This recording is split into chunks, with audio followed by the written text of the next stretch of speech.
Ladies and gentlemen, Canaan Records is proud to present one of its top recording groups here tonight, live. And so now, for their 10th consecutive sellout at the beautiful, joyful noise, let's welcome Wendy Bagwell and the Sunliters.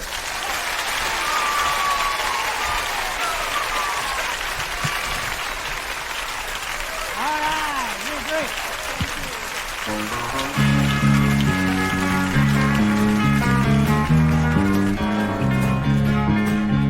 We hear a lot of talk about the devil and all the things his awful power can do. But greater, my friends, God's an angel who day and night are watching over you. Angels camping all around me. God messengers have preserved my life. Satan's my guard, yeah, around me.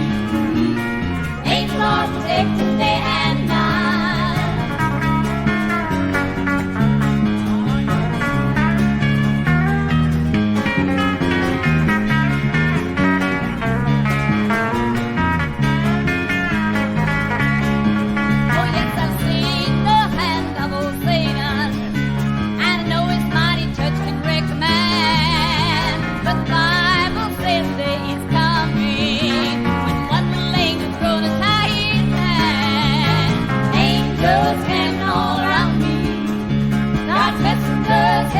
My life, Satan's mighty guards gather round me.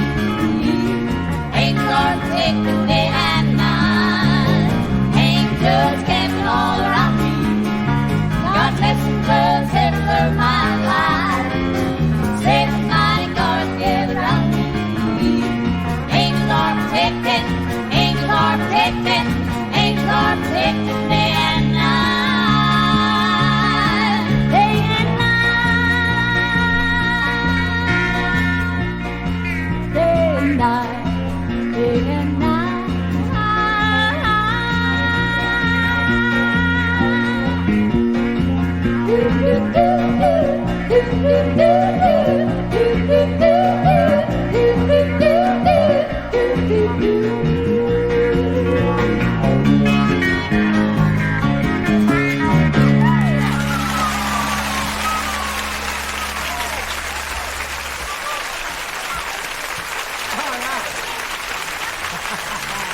You're great. Thank you. Well, I'm telling you, boy, you're a good crowd, and we're so happy you're here. And for a lot of you, I know that this is probably going to be your very first live recording. So don't be nervous. I think it's all going to come out all right, and just kind of hang in there. Take aspirin or something and hang in. We're so proud, and you know, if I started to get into names, I'd be in a mess of trouble here, because so many of you have been here for every time we've been here, and I'm just so thrilled. But we do have a lot of folks here. We have a lot of folks from our church. We have a lot of folks from many churches. We have our friends from all over the state. We've got people here that came for this show as far as from Virginia. I met them tonight. And it's just a thrill. We've got a lot of people here from the State Department. And, well, I didn't know you was here. You rascal. I saw you smiling. And didn't realize, and I appreciate he's brought us some peanuts, girls.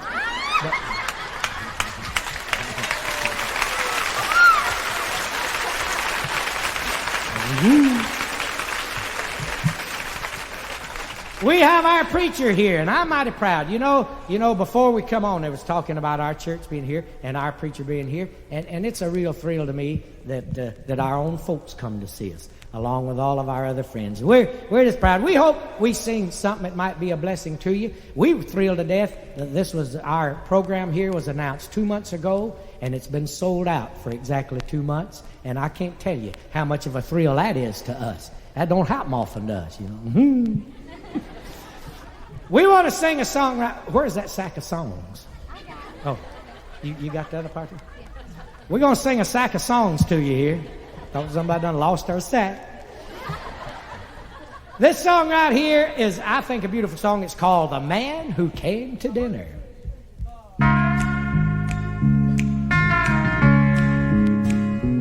Once a stranger came to our house, dressed in sandals and robes of white. We asked him in just to break bread with us, and now Jesus lives in our house day and night. He's a man who came to dinner and stayed to save a sinner. He writes the words and music to our song. He's a man who came to dinner and stayed to save the sinner. Now Jesus lives in our house from now on.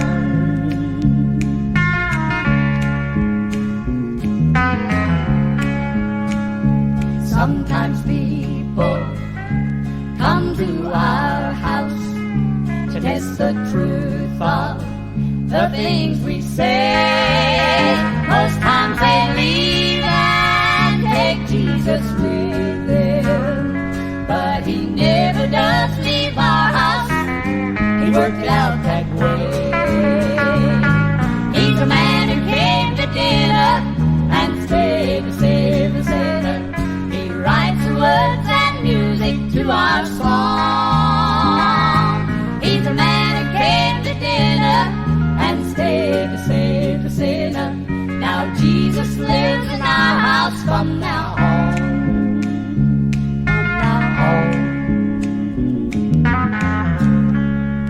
All right.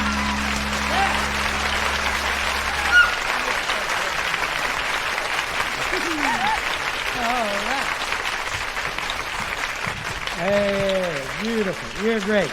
Thank you. You're just great.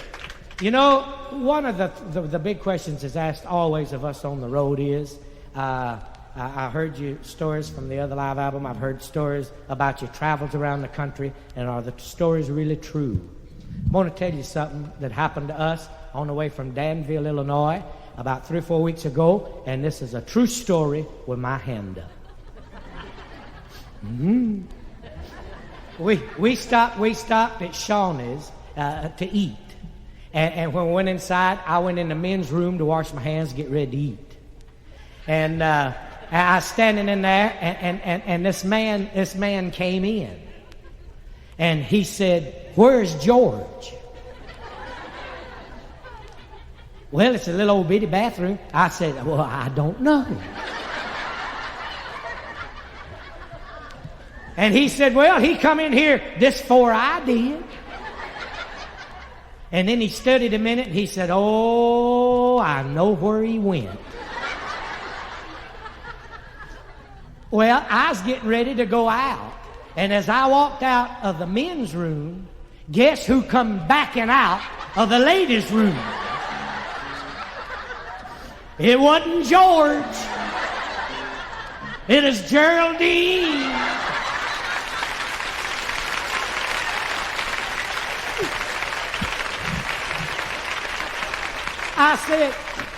I said, "What's the matter?" And old Geraldine, she gets so excited over it. She said, "There's a man in there. There's a man in there." Everybody in the restaurant's looking at her. And I said, "Oh, don't worry about it." I said, "It's just old George."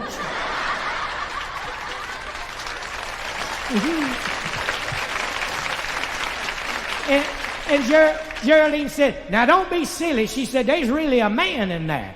And I said, "Well, you just sit down right there, and I'll show you just 1 minute who it is." In a minute, this old guy come walking out there, and I said, "Hey, George, how you doing?" And he looked at me so funny. He said, "All right." He walked off trying to figure out where he knowed me from.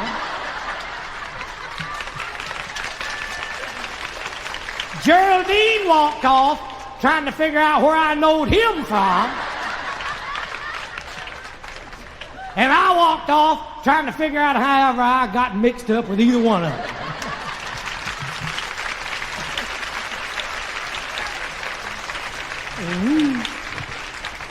And that's the truth.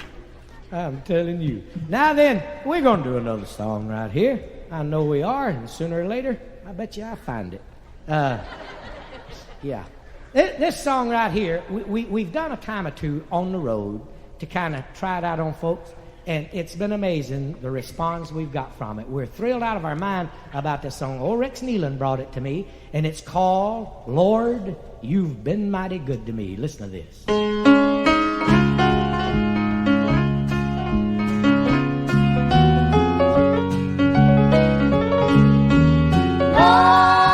you've been mighty good to me. What can I do for you? I just looked around me and I counted my blessings today. I know you answer my prayers when I get on my knees and pray.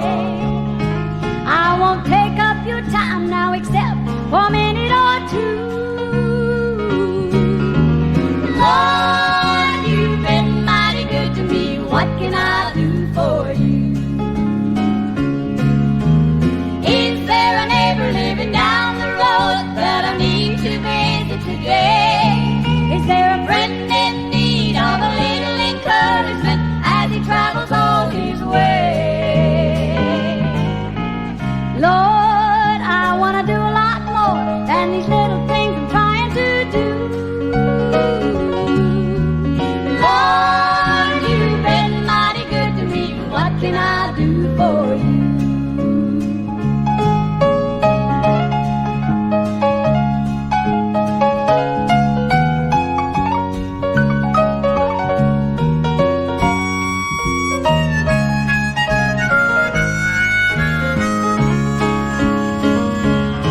Did I forget to thank you for the blessings you brought yesterday?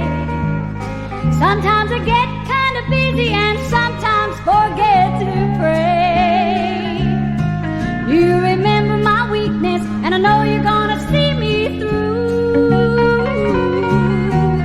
Lord, you've been mighty good to me. What can I do for you? Is there a neighbor living down the road that I need to visit today? Is there a friend in need of a little encouragement as he travels on his way? Lord, I want to do a lot more than these little things I'm trying to do. Lord, you've been mighty good to me. What can I do, Lord? What can I do, Lord? What can I do for you?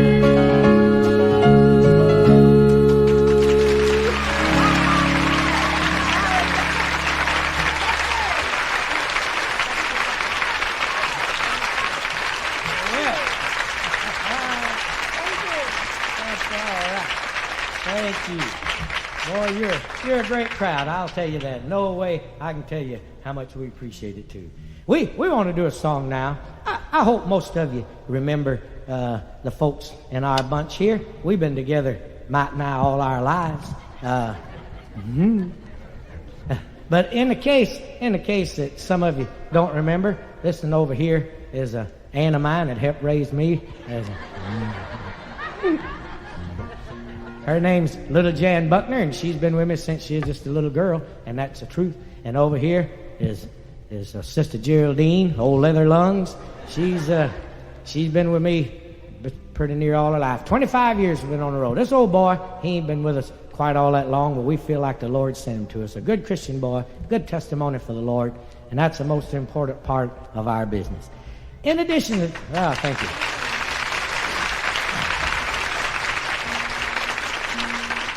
This old boy is a musical genius if I ever knew one. He can play any instrument you can name, and that's a fact. And you've seen him already play a lot of them on this program. You'll see him play a whole lot more. If this old boy had 2 more hands, I'd have an orchestra behind me. We're going to feature him on the banjo on this song, and it's a new song called High Stands the Mountain.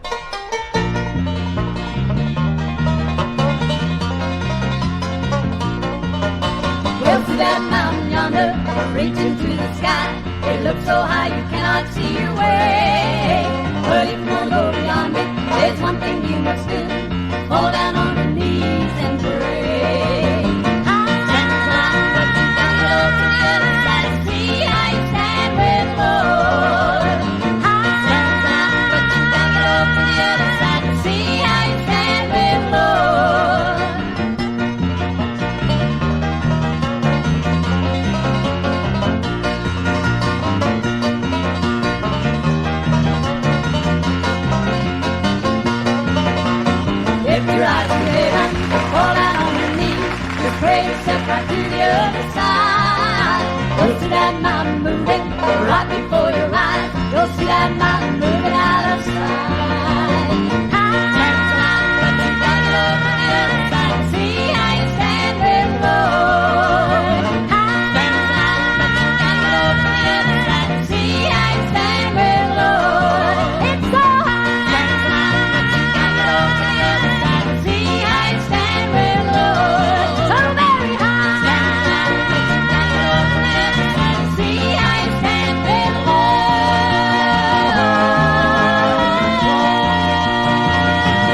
All right. Now then, we're going to do a song here. What's the name of it? Where are you at? It's your song. Oh, okay. Something Oh, okay. What key? Oh, I got it. Listen. Here's a song I wrote myself.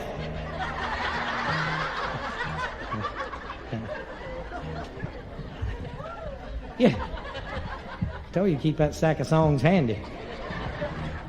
You know, it's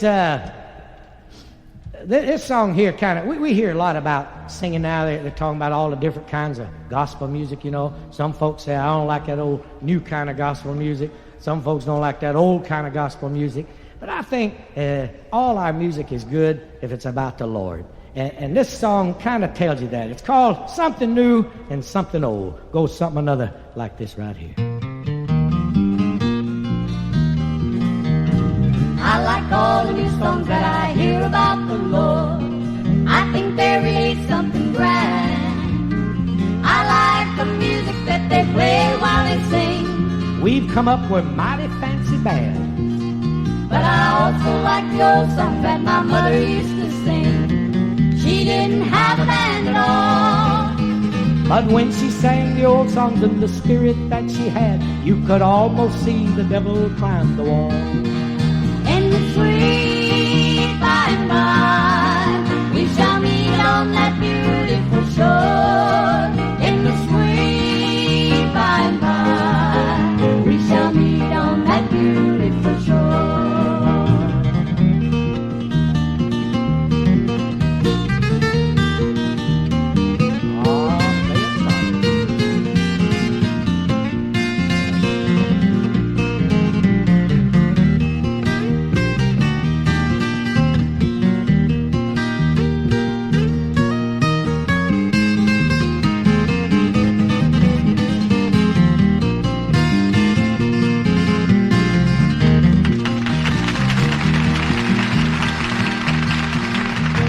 Music's getting fancy, it's just moving with the time, and folks respond to something when it's new.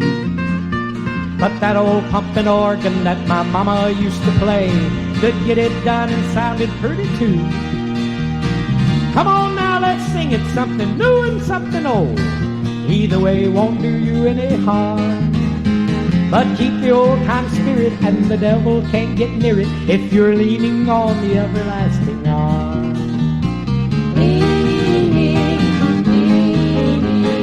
Safe and secure from all alarm. Leaning on the everlasting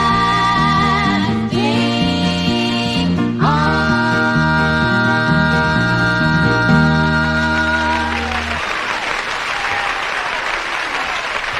Thank you. Thank you. Thank you.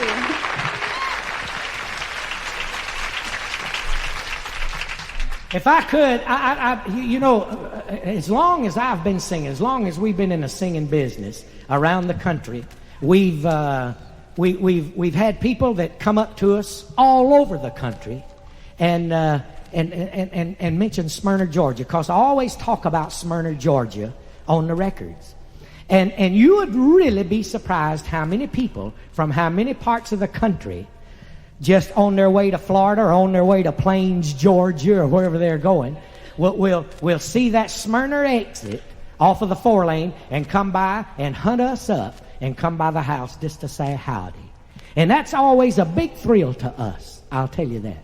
However, you can't do that no more.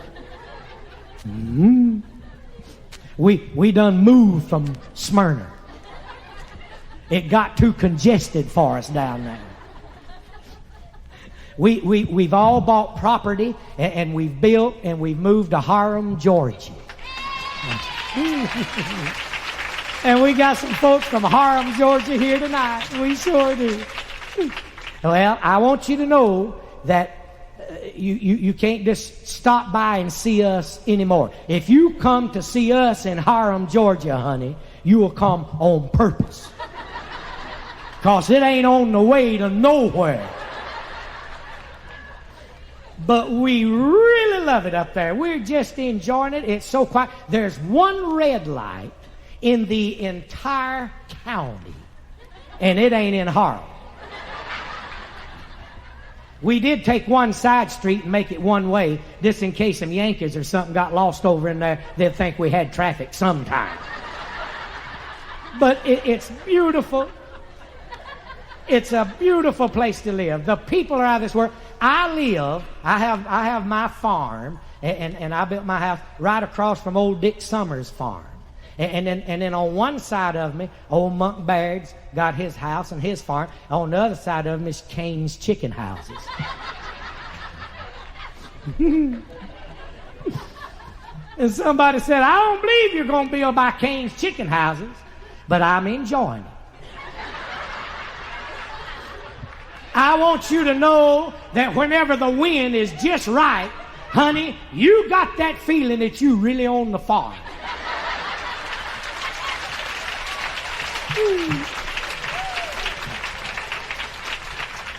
My house sits right out in the middle of some acreage, and I got a pretty little creek comes right alongside my. Either I got a creek that comes along the side of my house, or old Monk Baird's septic tanks run over one. I don't know yet.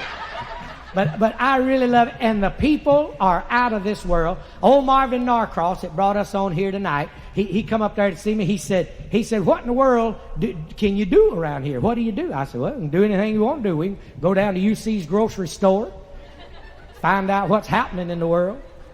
Or if you want to go into Hiram, we can go down and watch a kudzu vine take over the town.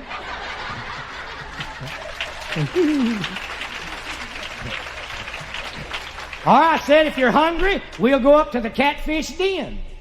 You can get anything you want to eat up there. Little catfish, middle-sized catfish, or big catfish. Or we'll go down to Wallace's barbecue. You can get anything you want to eat down there, as long as it's sliced or chopped. But the people make up for the fact that there ain't a lot going on in that town. They're beautiful.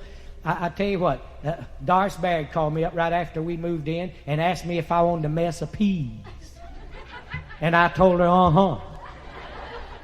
And I want you to know, I figured she was going to say, well, my garden's full of them.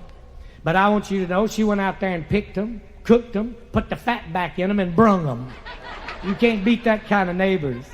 Beautiful people. And I don't mean that everybody in Hiram is perfect. I'm not trying to leave that impression at all. We have our town boozer, just like most towns have. It's an old boy named Will Caldwell. And the first time I ever run into him, I was down at old UC Garman's grocery store, and old Will come in there one day, and he staggered in. He says, hey.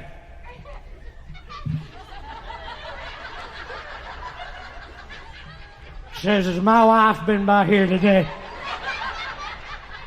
And old UC said, yeah. Said she was by here about 2 hours ago. Old Will said, was I with her?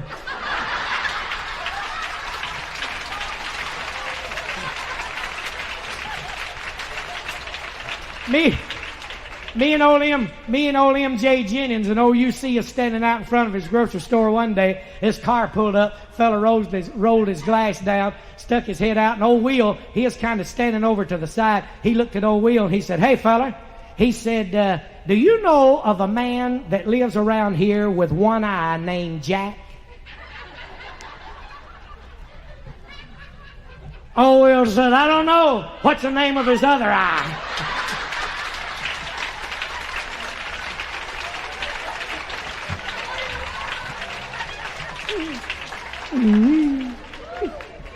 This is a fact, what I'm telling you. Hey, one day we were standing out there, and this woman walked up and had a duck in her arm. And old Will walked up to her. He said, hey, so that's a pretty nice looking turkey you got there. She said, I beg your pardon. This ain't a turkey, it's a duck. Old Will said, I was talking to the duck.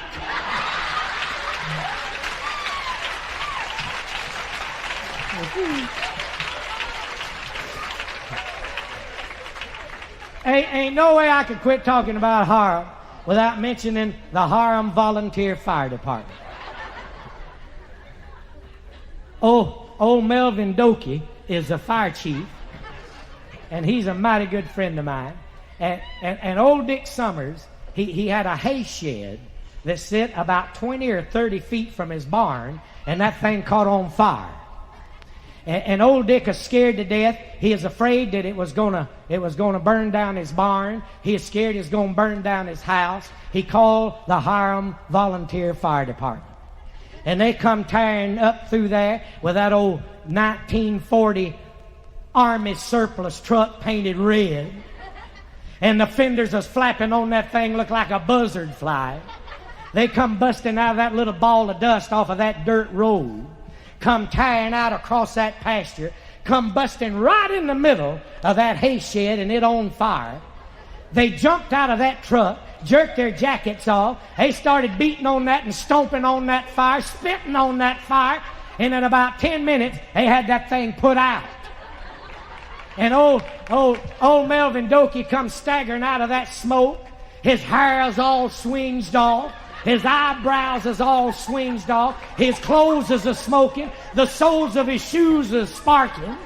He comes staggering out of there coughing and gagging. And old Dick Summers walked up to him. He said, Melvin, he said, that's the most courageous thing that I've ever seen in my life.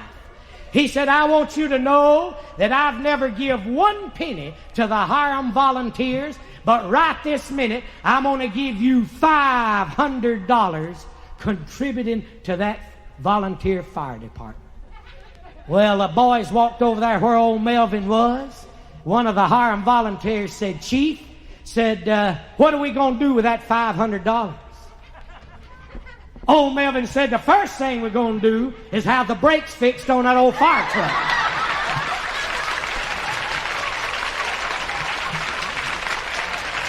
Hey, if you ever decide to see the USA in your Chevrolet, you remember you're going to have to turn left and come out to Hiram, Georgia, because it ain't on the way to nothing.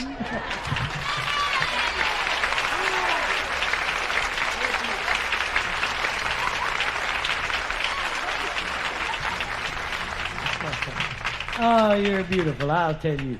Ain't no way I can tell you how much I appreciate that. You're just beautiful. All right. Don't move the mic stand so much. Where'd that come from? Before you told us. Oh, I thought that was the next song.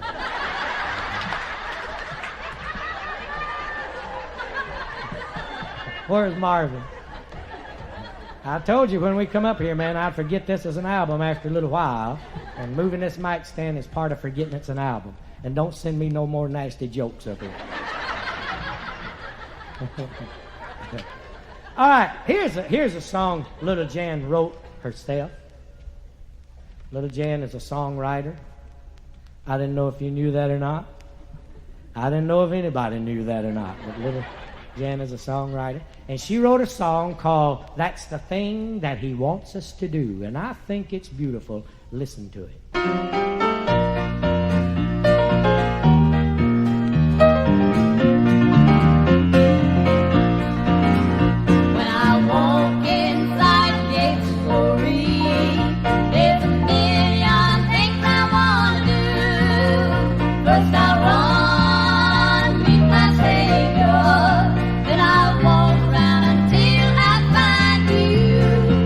Don't be contrary to spirit.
great. I'll tell you that.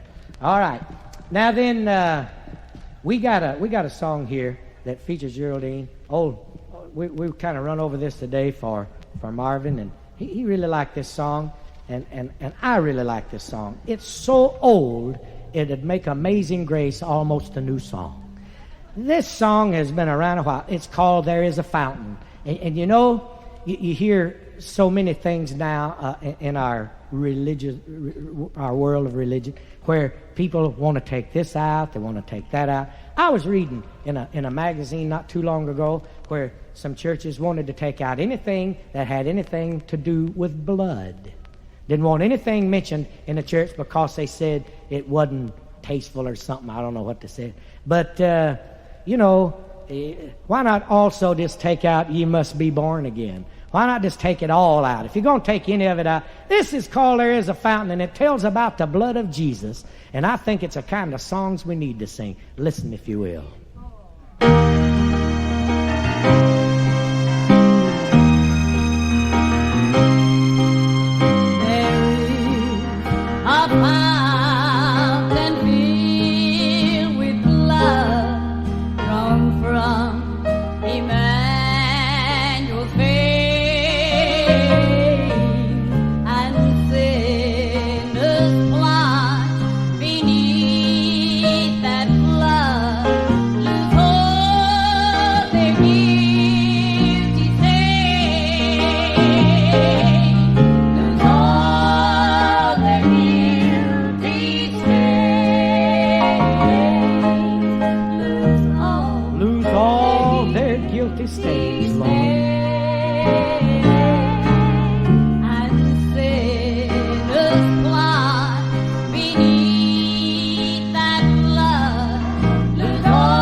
Wash all my sins away, Lord. And there may I go far as He wash all my sins away. Wash all my sins away.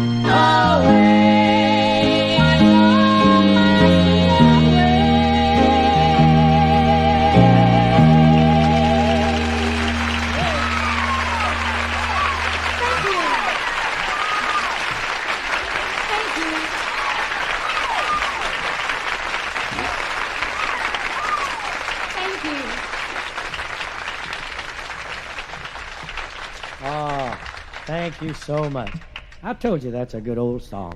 Here's a song right here that Evermore preached me a sermon the very first time I ever heard it. And I'm the kind of person, I got to hear a song 3 or 4 times before it gets through to me. But this is a song that moved me the first time I ever heard it. It's called When He Sends the Calm. Listen.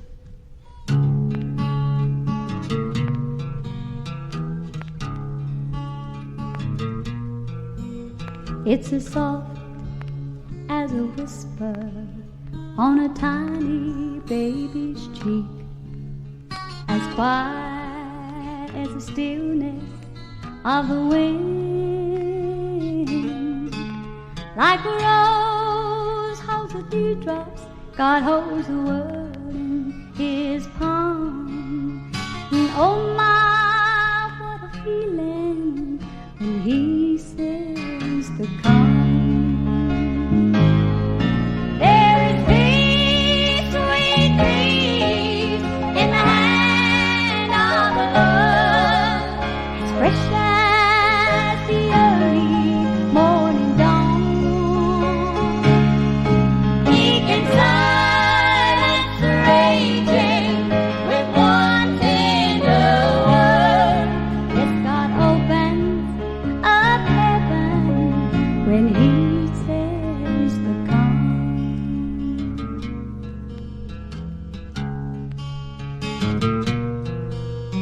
as still as the twilight on a meadow of flowers, as cool as the clear flowing stream.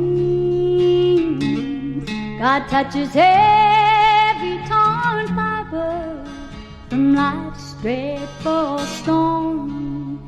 And oh, what a difference when He sends the calm. There is peace, sweet peace, in the hand of the Lord, fresh as the early morning. Did you ever have a crisis in your life that was so great He can fly that you thought it would just never end? Did you ever have a crisis so great that you just looked up and said, God, if you don't take this burden off of me, I don't believe I can stand it? I have, and I'll bet most of you have. But there's peace, sweet peace, in the hand of the Lord, as fresh as the early morning dawn. Oh, yes, He can silence the raging with one tender word. Yes, God opens up heaven when He sends the calm.